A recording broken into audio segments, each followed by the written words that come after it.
ప్రభుత్వం పేదల కోసం పనిచేస్తుంటే వాళ్ళు సృష్టించిన సమస్యల్ని పరిష్కరిస్తుంటే అక్కస్తో మామ అల్లుళ్ళు తండ్రి కొడుకులు మమ్మల్ని తిట్టుకుంటా వీధులెంబడి తిరుగుతున్నారు. నేను అడుగుతున్న మిమ్మల్ని అందరినీ 3650 రోజులు వాళ్ళ అధికారంలో ఉన్నారు. ఒక్కరోజు మీ ఉద్యోగ నియామకాలు చేపట్టడానికి వాళ్ళకి సమయం దొరకలే.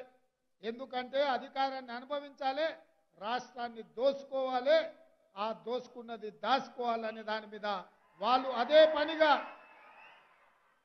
ముకుందా జ్యువెలర్స్ తెలంగాణలో మొట్టమొదటి ఫ్యాక్టరీ అవుట్లెట్ మన కొత్తపేటలో ఫిబ్రవరి 14న గొప్ప శుభారంభం. నిరంతరం వాళ్ళు అదే కార్యక్రమాలలో మునిగి తేలింది. కానీ మేము ఇవాళ వచ్చినప్పుడే మీ ఉద్యోగ నియామకాలు ఎక్కడెక్కడ ఏం సమస్యలు ఉన్నాయో ఎతికి వాటిని పరిష్కరించి నియామకాలు చేపడుతుంటే నిన్ను పెద్ద మనిషి మాట్లాడుతున్నాడు. అయ్యా నువ్వు శాత కాకపోతే దిగు, నాకు ఇస్తే నేను చేసి చూపిస్తాను. నేను ఆ పెద్ద మనిషిని అడగదలుచుకున్నా. ఆయన కూడా అంతో ఇంత చదువుకున్నాడు. ఈడున్న ఉపాధ్యాయులు అందరు చదువుకున్నోళ్ళే. 300 ఏళ్ల కింద ఔరంగజేబు అని ఉండేటోడు గుర్తుంది అనుకుంటా మీకు అందరికీ. ఆ ఔరంగజేబు రాజు కావాలని రాజ్యం మేలాలని కోరుకుంటే ఆ అవకాశం తండ్రి అన్న ఇవ్వకపోతే తండ్రినేమో జైల్లో పెట్టిండు, అన్ననేమో ఊరేసి చంపిండు. అప్పటి నుంచి వెన్నుపోటుకు మారు పేరు ఔరంగజేబు అని ఇవాళ చరిత్రలో ఉన్నది. ఇవాళ హరీష్ రావు కూడా మరో ఔరంగజేబు అవతారం ఎత్తాల్సిందే తప్ప 10 సంవత్సరాలు మీరే కదా అధికారంలో ఉన్నది. 10 ఏళ్ళు మీ మామగారు ముఖ్యమంత్రిగా ఉన్నారు, మీరు ఆర్థిక మంత్రిగా, మీరు సాగునీటి పారుదల శాఖ మంత్రిగా ఉన్నారు. 10 ఏళ్ళు మీరు పల్లెకిలుచుకుంటూ గాలికి తిరిగినరా అని నేను అడుగుతున్నా. ఇవాళ మీరు కట్టిన మేడిగడ్డ పేక మేడల్లా కూలిపోతే 1,00,000 కోట్ల రూపాయలు ఖర్చు పెట్టి 1,00,000 ఎకరాలకు నీళ్లు ఇవ్వకపోతే ఇవాళ కాగు నివేదిక శాసనసభలో ప్రవేశపెట్టినాం. ఉపాధ్యాయులారా మీరు ఒక్కసారి అది చదవండి. 1,81,000 కోట్ల రూపాయలు కేవలం సాగునీటి ప్రాజెక్టుల మీద ఖర్చు పెడితే 1,00,000 ఎకరాలకు కూడా నీళ్లు ఇవ్వలేదు.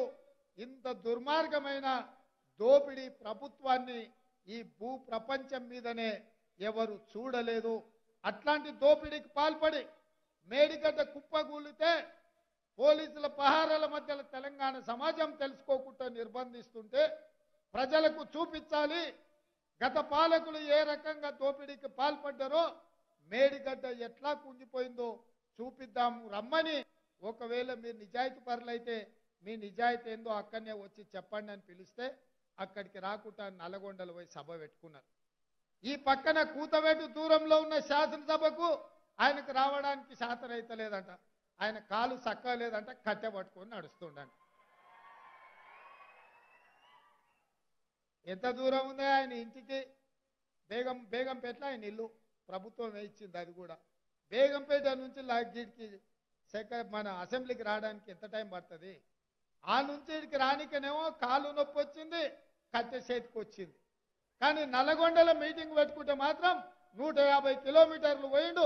సానుభూతి పొందాలని వీల్ చైర్ వేసుకొని కూర్చొని నోటికొచ్చిన అబద్ధాలు చెప్తుండు. ఆయనంటే నేను సలహా అడగాలనంటే అన్నా కేరాఎంపీ సమస్య ఉన్నది, ఎట్లా చేస్తే బాగుంటుందని అడుగుదామనే అసెంబ్లీకి రమ్మన్నా. అసెంబ్లీ పెట్టిందే అందుకు, ప్రతిపక్ష నాయకుడిగా ఉన్నదే దానికోసం కదా.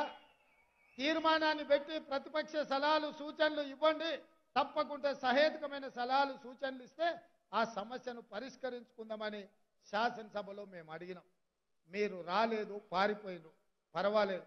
కానీ ఆ భాష, ఆ మాటలు ఎట్లా మాట్లాడుతున్నారో మీరు చూసిండ్రు కదా. 10 ఏళ్ళు పదవిలో ఉన్న వ్యక్తి ముఖ్యమంత్రిగా పనిచేసి, కేంద్ర మంత్రిగా పనిచేసి, రాష్ట్ర మంత్రిగా పనిచేసి, ఎంపీగా పనిచేసి, ఎమ్మెల్యేగా పనిచేసి 40 సంవత్సరాలు ప్రజా జీవితంలో ఉన్న వ్యక్తి ఎంత అక్కసు వెళ్ళగలుగుతున్నాడో, ఏ రకంగా మాట్లాడుతున్నారో మీరు ఆలోచన చేయండి. ఇవాళ ఆయన బాధ అంతొక్కటే. ఆ ముఖ్యమంత్రి కుర్చీలో నల్లమల అడవులో నుంచి వచ్చిన ఒక రైతు బిడ్డ, రైతు కొడుకు అక్కడ కూర్చుంటే కడుపు మండి,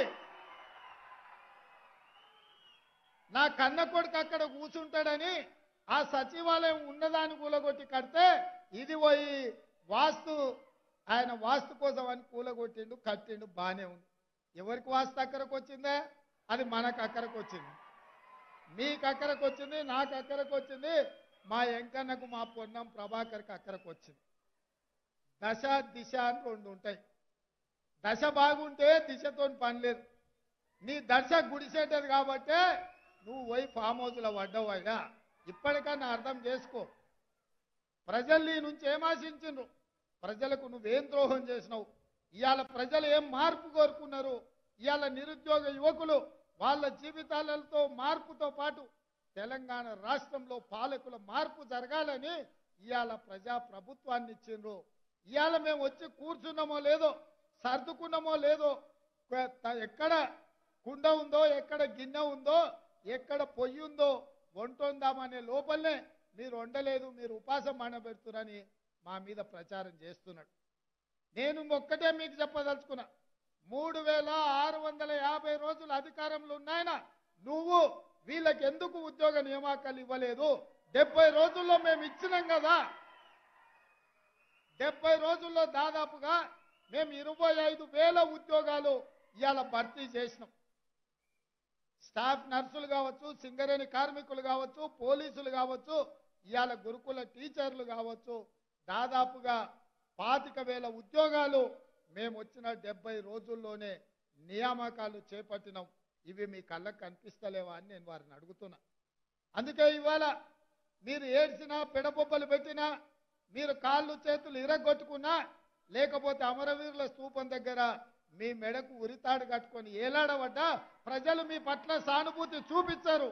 ఎందుకంటే ఈ రాష్ట్రాన్ని కొల్లగొట్టిందే మీరు, ఈ రాష్ట్రాన్ని దోసుకున్నదే మీరు. ఇవాళ ఈ దోపిడీ ప్రభుత్వం వద్దని ప్రజలు మిమ్మల్ని తిరస్కరించారు. ఇప్పటికైనా ప్రజా తీర్పును గౌరవించి ప్రధాన ప్రతిపక్ష నాయకుడిగా శాసనసభకు రా. ఈ నియామకాలకు ఉద్యోగ అవకాశాలు వచ్చిన ఈ విద్యార్థులను అభినందించు, ఈ గురుకుల పాఠశాల ఉపాధ్యాయులను అభినందించు.